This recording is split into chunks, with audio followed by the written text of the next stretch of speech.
那现在我們知道了基本架勢的防禦跟移動的這兩個差別，那我們真正戴上拳套來看一下比較關鍵的地方。好，咁轉頭咧，我會講少少，我會從唔同嘅角度去攻擊Stanley 嘅。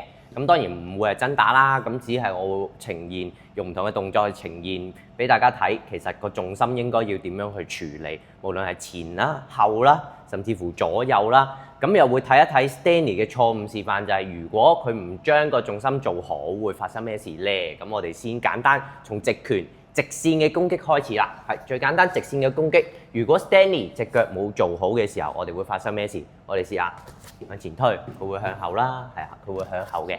咁所以配合翻頭先我講嘅架式，試一試就係我哋先將隻腳企穩，當對方攻擊嘅時候，我哋向前去收緊，用你嘅肌肉去包緊佢自己，其實好似個龜殼咁樣噶。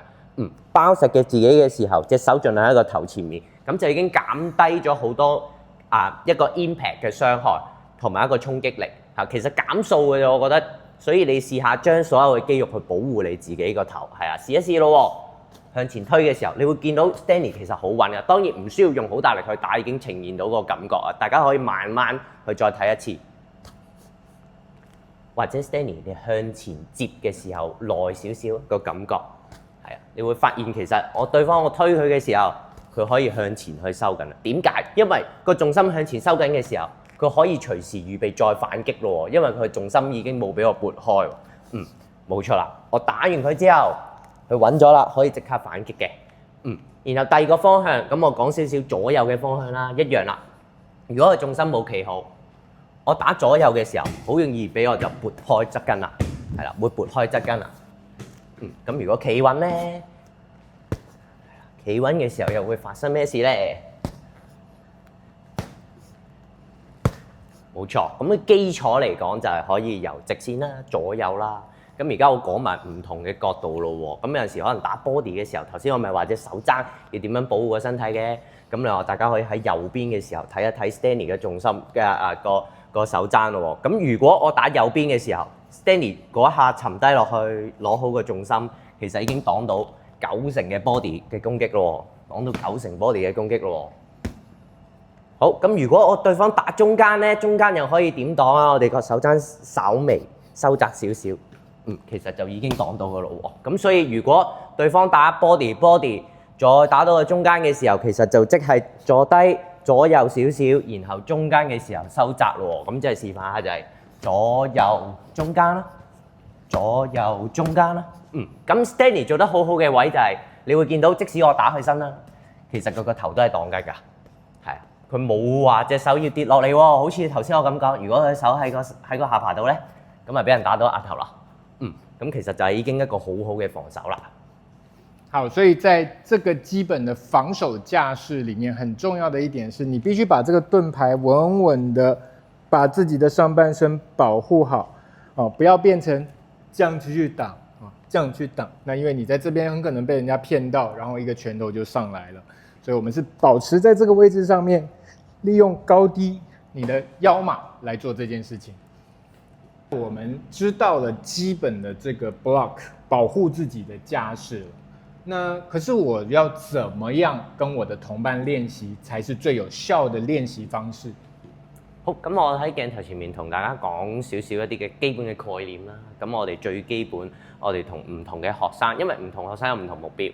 咁如果當有啲學生其實佢好有興趣，可能學少少擋啊，我其實練到 sparring 我就好開心噶啦。但係有啲學生其實佢個目標可能係比賽，咁唔緊要，我哋其實有個大概嘅 system 係可以好輕鬆地去練啦。慢慢大家嘅自信心越嚟越好嘅時候，又可以將個強度拉高啦。咁轉頭我哋先示範一個超級簡單嘅版本。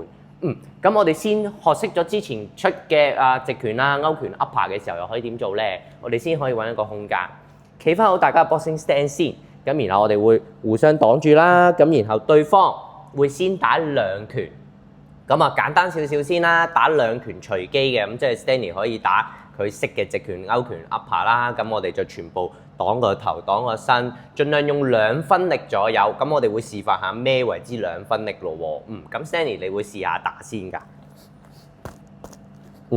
當 Stanley 打完之後，我哋會試下做翻一個攻擊。一樣啦。咁 Stanley 打完到翻我咯喎，咁我會打翻個 1-1啦。咁其實呢一個用一個條件式嘅對練入邊，咁啊會比較輕鬆，大家都容易去處理啦。咁我哋順暢地去示範多幾次啊。咁 Stanley 隨機少少去攻擊咯。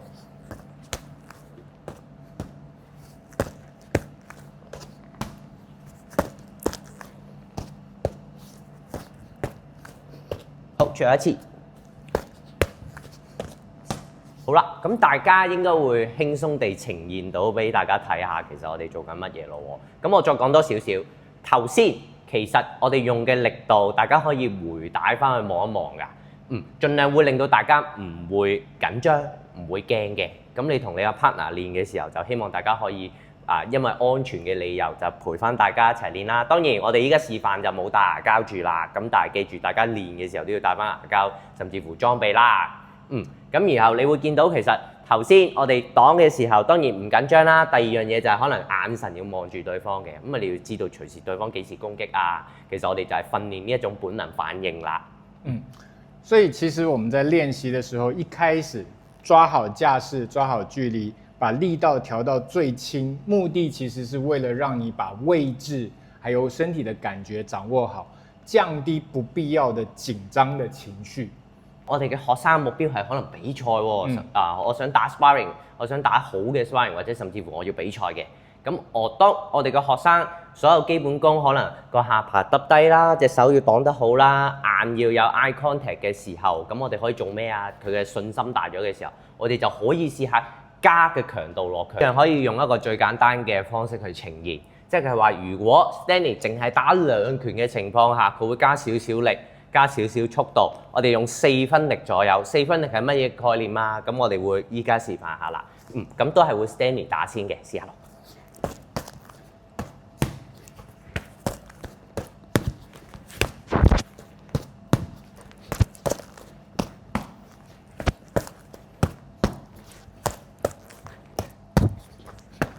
最後一次。好，休息先。咁大家會見到其實我哋稍為大力咗少少去做一個對練㗎。咁呢個都係一個膽量啊、自信心嘅一個練習嚟嘅。咁當大家真係開始我完全 handle 到件事，我處理到咯喎，我哋先會再進下一步，可能一啲條件嘅 sparring， 即係可能好簡單一個單拳嘅 sparring 啊。或者我哋淨係打直拳嘅 sparring 啊，或者我哋淨係打 body 嘅 sparring 啊，咁其實只係目標係將大家慢慢由一個最輕鬆嘅狀態去到調整到一個作戰嘅狀態啦。當大家更熟悉以後，你可以逐漸的加強你的力道。